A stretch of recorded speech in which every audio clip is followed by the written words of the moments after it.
Morning बच्चों, मैं अभिषेक मिश्र PGT chemistry. आज फिर से 11th क्लास के लिए आज हम ऑर्गेनिक केमिस्ट्री में मैकेनिज्म सीखेंगे कि कौन कौन सी मैकेनिज्म हमारे सिलेबस में है और मैकेनिज्म को कैसे हम समझ सकते हैं, उसे कंप्लीट कर सकते हैं। तो आज का जो हमारा टॉपिक है वो पहला है reaction mechanism of chlorination of methane, number 2 Markovnikov-COX rule, number 3 anti Markovnikov-COX rule. इसके बारे में हम डिस्कशन करेंगे आपसे। सबसे पहले हम शुरुआत करते हैं क्लोरीनेशन ऑफ मीथेन। हम यहाँ रिएक्शन लिख रहे हैं मीथेन के क्लोरीनेशन की। डिस्प्लेसमेंट रिएक्शन सनलाइट की प्रेजेंस में 1H is replaced by Cl, HCl निकल जाता है यहाँ पे। दोबारा ये CH3Cl फिर Cl2 से रिएक्शन करता है, फिर यहाँ बचता है डाइक्लोरोमीथेन, HCl निकल जाएगा। अगर इसी का हम ट्राइक्लोरिनेशन करें, सेम प्रोसेस CHCl3, क्लोरीन का अमाउंट बढ़ रहा है और हाइड्रोजन का अमाउंट क्या कम होता जा रहा है। इसे बोलेंगे ट्राइक्लोरोमीथेन। इसी को क्लोरोफॉर्म कहते हैं, जिसे हम बेहोश करने में यूज करते हैं। और इसके लास्ट में क्लोरोफॉर्म की रिएक्शन फिर से Cl2 से कराई जाती है तो CCl4 कार्बन टेट्राक्लोराइड बनता है। इसको हमने क्लोरोफॉर्म कहा था, ध्यान रखिएगा। ये हमारी रिएक्शन है, मोनोक्लोरिनेशन, डाइक्लोरिनेशन, ट्राइक्लोरिनेशन, टेट्राक्लोरिनेशन। 4 बार H हट सकता है, मैक्सिमम हाइड्रोजन एटम इज 4। तो टेट्राक्लोरिनेशन तक इसका हो सकता है जब सारे हाइड्रोजन रिप्लेस हो जाएंगे क्लोरीन से। Then the compound is said to be carbon tetrachloride और टेट्राक्लोरोमीथेन। अब हम शुरुआत करते हैं ये दिखाने की ये प्रोसेस हुआ कैसे। अब मैकेनिज्म के बारे में अगर हम आपसे बात करें तो सबसे पहला जो होता है फ्री रेडिकल मैकेनिज्म फॉलो करता है। ये फ्री रेडिकल क्या है वो आपने पढ़ा हुआ है ऑर्गेनिक केमिस्ट्री के कॉन्सेप्ट में, जब मैंने बताया था कि सेम इलेक्ट्रोनेगेटिविटी के एटम जब आपस में ब्रेक होते हैं तो अपने अपने इलेक्ट्रॉन लेकर अलग हो जाते हैं। उस ऑड इलेक्ट्रॉन को फ्री रेडिकल या फिर रेडिकल कहा गया था। तो सबसे इसमें 3 स्टेप होते हैं ऐसी मैकेनिज्म में। चेन इनिशिएशन, चेन इनिशिएशन में क्या हुआ, Cl2 in presence of sunlight break हुआ, Cl और Cl फ्री रेडिकल बना। अब ये Cl फ्री रेडिकल इस मीथेन से रिएक्शन करता है। ध्यान से समझिए, ये इसको रिप्लेस करेगा। यहां पर किस तरह से क्या रिएक्शन बन सकती है इस पर आप कंसंट्रेट कीजिए। CH3 free radical plus HCl, यानी ये Cl फ्री रेडिकल यहां से H लेकर अलग हो जाता है, ये मिथाइल फ्री रेडिकल जनरेट हुआ। ये फ्री रेडिकल अब क्या करेगा, अब हम बात करेंगे चेन प्रोपोगेशन स्टेप। चेन को कितना बार आप मोनोक्लोरिनेशन करा सकते हैं, डाइक्लोरिनेशन कराना चाहते हैं, ट्राइक्लोरिनेशन कराना चाहते हैं, क्या करना चाहते हैं। तो यहाँ पर ये मिथाइल फ्री रेडिकल है, इसकी रिएक्शन हम दोबारा Cl2 से करेंगे सनलाइट की प्रेजेंस में। ध्यान से समझिएगा, तो ये क्लोरीन जो है ये फ्री रेडिकल एक Cl ले लेगा, CH3Cl, यानी एक प्रोडक्ट आपका बन गया और दोबारा आपका क्लोरीन फ्री रेडिकल जनरेट हो गया। इस बात को समझिए, इस इक्वेशन को हम यहां भी लिख सकते थे। अब ये जो क्लोरीन फ्री रेडिकल जनरेट हुआ ये फिर से CH3Cl पर अटैक करेगा। ये जो हम लिखने वाले हैं डाइक्लोरिनेशन का प्रोसेस लिखने वाले हैं, यहां आप सनलाइट दिखाना जरूरी नहीं है। ये Cl फिर से HCl लेकर अलग हो जाएगा, फिर बनेगा CH2Cl फ्री रेडिकल और HCl अलग हो गया। ये जो CH2Cl है फ्री रेडिकल, इसकी दोबारा हमने क्लोरीन से रिएक्शन करी तो इसका Cl फिर से इसमें ऐड हो गया, CH3Cl, इसमें से H, ये Cl फ्री रेडिकल इसमें से H लेके निकला तो CH2Cl बना। ये CH2Cl Cl2 से रिएक्शन करेगा, बनेगा CH2Cl2, फिर से क्लोरीन रेडिकल निकल जाएगा, दूसरा प्रोडक्ट बन गया डाइक्लोरिनेशन। एंड सो ऑन, आप ट्राइक्लोरिनेशन करा सकते हो, टेट्राक्लोरिनेशन करा सकते हो, यानी 2 स्टेप यूज होगा एक क्लोरिनेशन कराने में। आप इस चीज को समझिए। अब जैसे मान लीजिए आपको टेट्राक्लोरोमीथेन चाहिए, हम पूरा करके दिखा देते हैं। तीसरा स्टेप CH2 Cl2 रिएक्शन कर रहा है Cl फ्री रेडिकल से, फिर से ये Cl इसमें से H लेगा, HCl निकल जाएगा, बनेगा क्या, इसमें से H निकल गया, CH Cl2 फ्री रेडिकल, और ये जो CH Cl2 फ्री रेडिकल है ये फिर से क्लोरीन से रिएक्शन करेगा, आपका क्लोरोफॉर्म बन जाएगा और फिर से क्लोरीन क्रिटिकल जनरेट हो जाएगा। यानी हर स्टेप के बाद ये मोनोक्लोरीनेशन हो गया, क्लोरीन जनरेट हो गया, डाइक्लोरीनेशन हुआ, फिर से क्लोरीन जनरेट हुआ, ट्राइक्लोरीनेशन हुआ, फिर से क्लोरीन जनरेट हुआ। इसी तरह आप टेट्राक्लोरीनेशन भी कंप्लीट कर सकते हो। ये कंप्लीट चलता जाएगा जब तक आप चाहेंगे। तो ये जो जनरेट होता है फ्री रेडिकल, ये इसलिए कि फर्दर आप रिएक्शन में पार्टिसिपेट वो कर सके। प्रोपोगेशन, पहले चेन इनिशिएशन था, फिर प्रोपोगेशन हुआ, प्रोपोगेशन में आप कहां तक जाना चाहते हैं, और फिर लास्ट में इसका है chain termination. Chain termination, termination का मतलब क्या होता है कि सारे फ्री रेडिकल आपस में रिएक्शन कर लेंगे, फिर वापस वो स्टेबल कंपाउंड में कन्वर्ट हो जाएंगे। CH3 से रिएक्शन करेगा, यहां पर CH3 सिंगल बॉन्ड CH3 बन सकता है, और फिर CH3Cl से भी रिएक्शन करेगा, CH3Cl बन सकता है। सेकेंड स्टेप पर आप कंसंट्रेट कीजिएगा। एनसीईआरटी का एक इंपॉर्टेंट क्वेश्चन है कि during chlorination of methane, ethane किस स्टेप में बनता है? तो इथेन चेन टर्मिनेशन के स्टेप में बनता है, जब मिथाइल फ्री रेडिकल खुद से रिएक्शन कर इथेन में कन्वर्ट होता है। तो ये कंप्लीट इंफॉर्मेशन थी क्लोरीनेशन ऑफ मीथेन की, ये पूरी रिएक्शंस थी और ये उसकी मैकेनिज्म को एक्सप्लेन किया गया। आप एक दो बार करिए, प्रैक्टिस करिए, आपको बिल्कुल समझ में आएगा। नेक्स्ट टॉपिक की हम बात करना चाहते हैं मार्कोनी-कॉप्स रूल। इस रूल को जरा आप समझिएगा, अच्छा रूल है और इसकी मैकेनिज्म भी आपको समझ में आएगी। कार्बोनियम आयन और कार्बन आयन पर डिपेंड है इसकी मैकेनिज्म। हम पहले रिएक्शन समझाते हैं, फिर मैकेनिज्म बताते हैं। रिएक्शन क्या है? जब कोई अनसिमेट्रिकल एल्कीन, अनसिमेट्रिकल एल्कीन के मतलब को समझ लीजिए, डबल बॉन्ड के दोनों तरफ अनइक्वल नंबर ऑफ कार्बन हो। डबल बॉन्ड के राइट में एक कार्बन है लेकिन लेफ्ट में दो कार्बन है। The alkene having unequal number of carbon atoms around double bond are said to be unsymmetrical alkene। इसकी रिएक्शन जब हमने HX से कराई, हाइड्रोजन हैलाइड से कराया, इन्होंने कहा कि negative part goes to that carbon atom, negative part Cl minus, Br minus, I minus, negative part goes to that carbon atom which has less number of hydrogen। इन दोनों में चेक कर लीजिए, लेस नंबर ऑफ हाइड्रोजन बीच में है, तो यहां पर CH3 CH CH3 और यहां पर आ जाएगा X।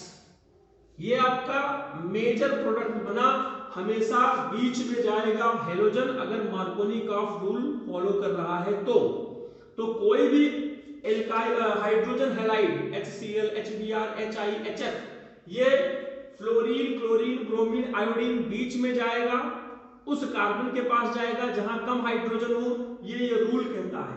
और क्यों यहां गया वो मैं एक्सप्लेन करता हूं इसकी मैकेनिज्म से।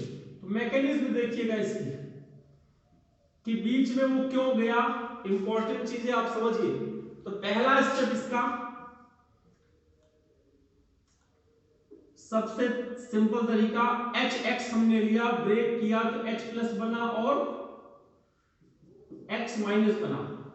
दूसरे स्टेप में हमने क्या किया कि ये CH3 सिंगल बॉन्ड एल्कीन लिया, हमने इस पे H प्लस की रिएक्शन कराई।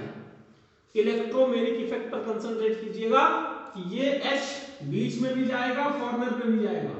जब ये H बीच में जाएगा तो प्लस चार्ज यहां पे आएगा, और जब ये H, हम दोनों पॉसिबिलिटी लिख रहे हैं।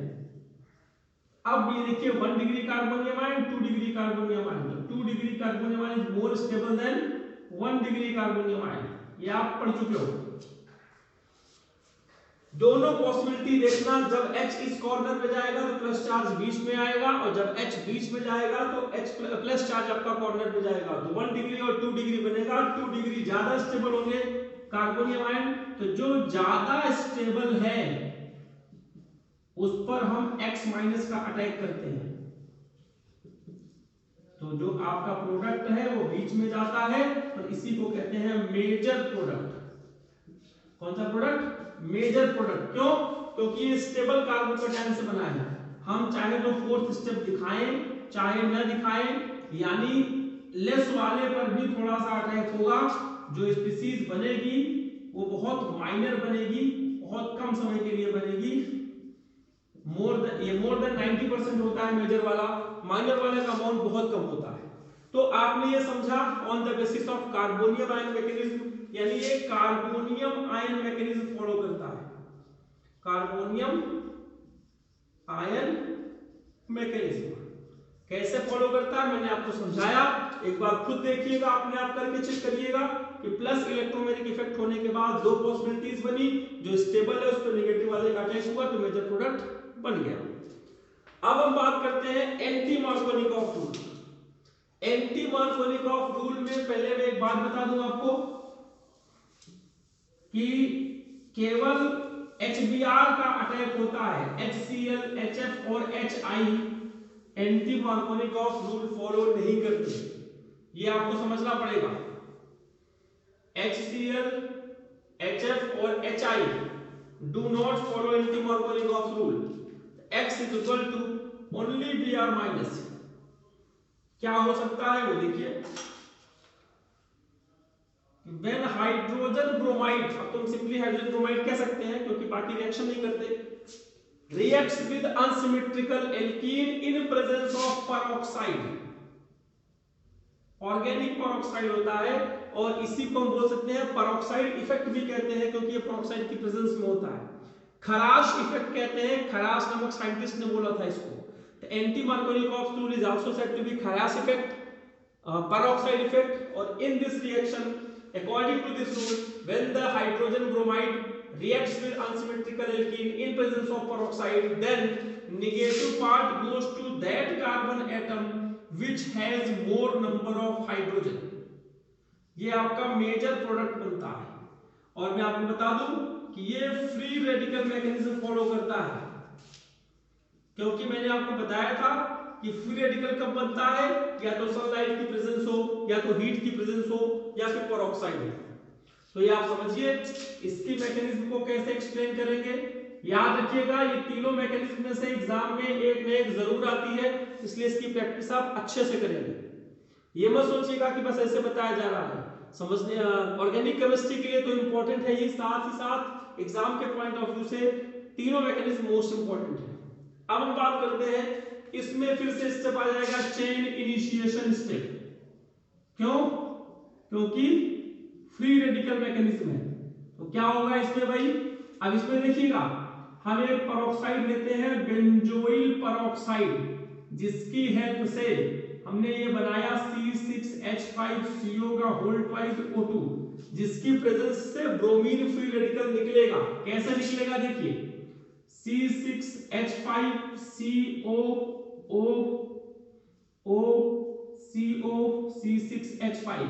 इसमें जब सनलाइट की प्रेजेंस में ब्रेकिंग हुई तो ये अपना फ्री रेडिकल लेकर, ये अपना फ्री रेडिकल लेकर अलग हो गया, C6H5COO फ्री रेडिकल, जिसको हम रेडिकल या फ्री रेडिकल कहते हैं। फिर इसमें से क्या किया, -2 CO2 निकाल लिया तो 2C6H5 बना, फिनाइल फ्री रेडिकल बना। ये जो फिनाइल फ्री रेडिकल है C6H5 है, ये ब्रोमीन से रिएक्शन करता है तो C6H5Br निकल गया प्लस ब्रोमीन फ्री रेडिकल बना। ये है चेन इनिशिएशन स्टेप कि ब्रोमीन फ्री रेडिकल बन गया, हम ये बनाना चाहते थे। अब क्या होगा ये आप समझिए। सेकेंड स्टेप की अगर हम बात करें, chain propagation step. Chain propagation step, इसमें क्या था भाई, इस स्टेप में यह बताया गया कि जो ब्रोमीन फ्री रेडिकल है वो रिएक्शन करता है इस अनसिमेट्रिकल एल्कीन से। उम्मीद है कि बच्चे ध्यान से देखेंगे इसे। फिर से पॉसिबिलिटी है, या तो ब्रोमीन किनारे जाएगा या तो बीच में। जब ब्रोमीन किनारे जाएगा तो फ्री रेडिकल बीच में आ जाएगा, और जब ब्रोमीन बीच में जाएगा तो फ्री रेडिकल कहां जाएगा, किनारे आ जाएगा। किनारे वाला लेस स्टेबल, क्यों, 1 डिग्री है और ये 2 डिग्री है, तो ये कंपैरेटिवली क्या हो जाएगा, स्टेबल। फिर से वही कहानी, तीसरा स्टेप।